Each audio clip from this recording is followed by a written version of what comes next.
Hello, it's time for another day of Bhagavad Gita Sadhana. Today, we're continuing this arc of what's your path. And again, today I had a topic planned, and then I read something that made me go, no, I think this is much more appropriate. And I'm going with that inner reality, which will be part of the theme for today. We're looking at chapter 2.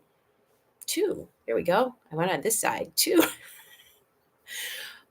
of 18 chapters in the Gita, each one describing a distinct path one can take to reach the ultimate destination. And you can call that whatever you wish. Note, it's not final destination for you horror film fans. It's the ultimate destination. And these paths are not exclusive. You can hear about one, like maybe when we talked about chapter 1, that resonated with you, but then we'll talk about chapter 2. Well, that resonates with me too. What do I do? And you can combine them and interweave them like strands of a rope, for example. So today, with chapter 2, Krishna is encouraging Arjuna to explore the true reality of himself. And I'm focusing on something that I found yesterday in the news, a Popular Mechanics article that's proclaiming that scientists are finding evidence that everything is conscious. That was the headline. And I thought, well, a lot of spiritual traditions have been saying that for centuries, millennia. Interesting. And then I looked at the actual link to the article, and the link itself didn't mention consciousness. It said soul. Everything has a soul. And again, that's one of those things. Sometimes I used to work in research and science, and sometimes I read about things that research has shown, and I wonder, why did we need research to show us that? And part of it with our Western culture is we are taught to distrust our inner truth and to rely on outer truth. Whereas in other cultures, it's different. The inner truth is more important. If only we could combine these two. Science and faith do not have to be mutually exclusive. There is a concept in Sanskrit called Shraddha, which is faith, but it's faith that is demonstrated over and over again. It's not a blind faith that may happen someday. It's got a basis in reality. And what is reality? Oh, that's also the subject of chapter 2. So this is the idea I mentioned. Everything in the universe has a soul. And I've subscribed to that for a while, and people think I'm a little weird. For example, I name my cars because I'm convinced that when you develop a personal relationship with your cars, they take better care of you. They run better too. My cat, I hear about research. Cats feel emotion. Now we proved it. And I think, did these people never become friends with a cat? So today, in chapter 2, it may appeal to you if there's something in your life you've ever known to be true, but others around you are like, no, you have to prove it, or I can't see it, so I don't believe it. Many of us can feel this way, for example, when we're dealing with healthcare. I went through this for decades, saying, I think there's something wrong. We can't find anything. There's nothing wrong. And then eventually I had to have a major surgery because this something that had been wrong had gotten wrong to the point of almost killing me. And many of us go through this, and it couldn't be just the killing of the physical body, but maybe you know something to be true and others are like, no, and convince you of it. And it doesn't threaten to kill your body so much as stifle your soul. That's even worse, according to the Gita. When you lose trust in yourself with the capital S and your soul, yeah, things can go downhill pretty quickly. In chapter 2 of the Gita, I'll chant a couple verses for you this morning. Krishna says this to Arjuna. Because I mentioned, now science is saying, everything has a soul, when many people have said this for millennia. Okay. So it's probably true. Krishna gives an interesting definition of what is real and true versus what is unreal and untrue. The unreal, let me try that again. This is chapter 2, verse 16. Thank you. The unreal has no being. The real does not cease to be. The line between these two is seen by those who see reality. And for your information, in the Sanskrit, the word for truth and the word for reality are the same. They're very nuanced, so they're not exactly the same, but truth and reality can be seen as kind of the same interpretation of this one Sanskrit word. And now, verse 30. The embodied self living in the bodies of all is ever indestructible, Arjuna. So you should not mourn anyone. So it says right here in this verse, the embodied self that lives in the bodies of all. So thank you, Bhagavad Gita, and thank you, science, and thank you for their intersection, their proving of the Shrad. What we've known to be true just keeps getting proved over and over again. And if you enjoyed that translation and the lyric nature of it, it's from my book, Embracing the Song of Your Soul. And in today's comment or summary down below, there's a link if you want to find more resources, like I chant the whole of chapter 7. You can listen to it in the original Sanskrit meter. But if you understand English, you'll grasp it more fully.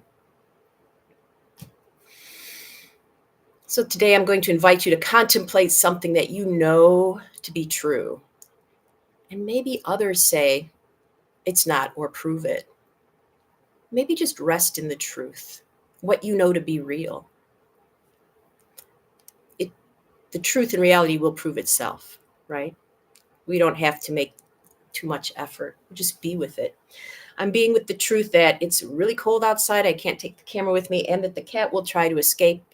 I hope you can see me with the glare, but we'll do our pose, our one-footed balance pose on each side, and then I'll come back in and we'll settle for our contemplation. Hello, Snow.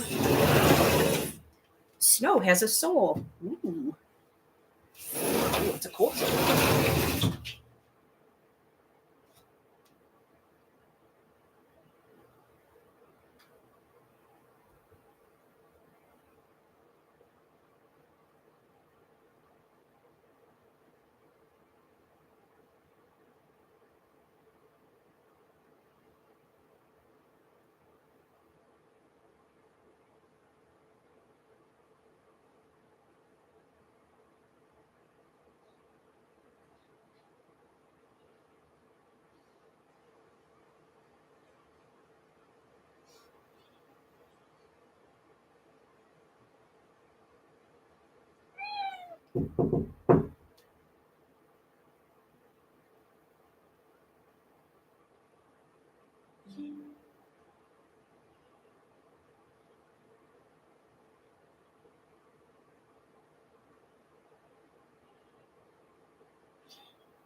Okay, time for contemplation.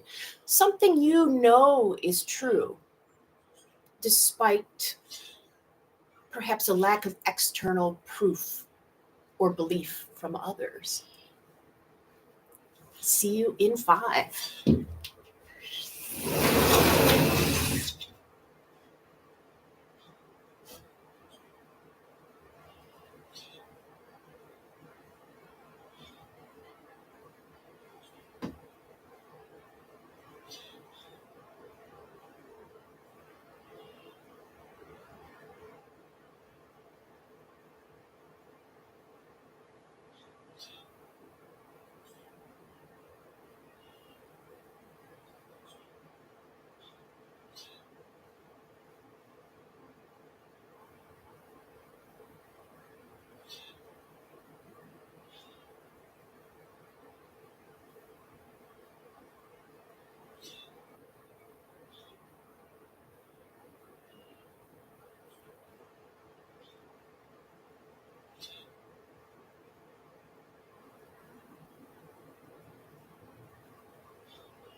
Welcome back. Woo! Welcome back. Today's practice I dedicated to the soul with a capital S that, according to the Gita, does fill everything. So I pretty much got it all covered, right? Including you and everything. One of the biggest truths that we buy into because others tell us enough is that we don't matter. Our opinions don't matter. But that's not the real truth. That's something we perceive as the truth. But I hope you let that change. You do matter. You're part of the great soul. Your perspective matters. Your experience matters. I've seen that proven time and time again. So until we meet again, may you find the reality of that experience, which has been expounded for a very, very long time. Until then.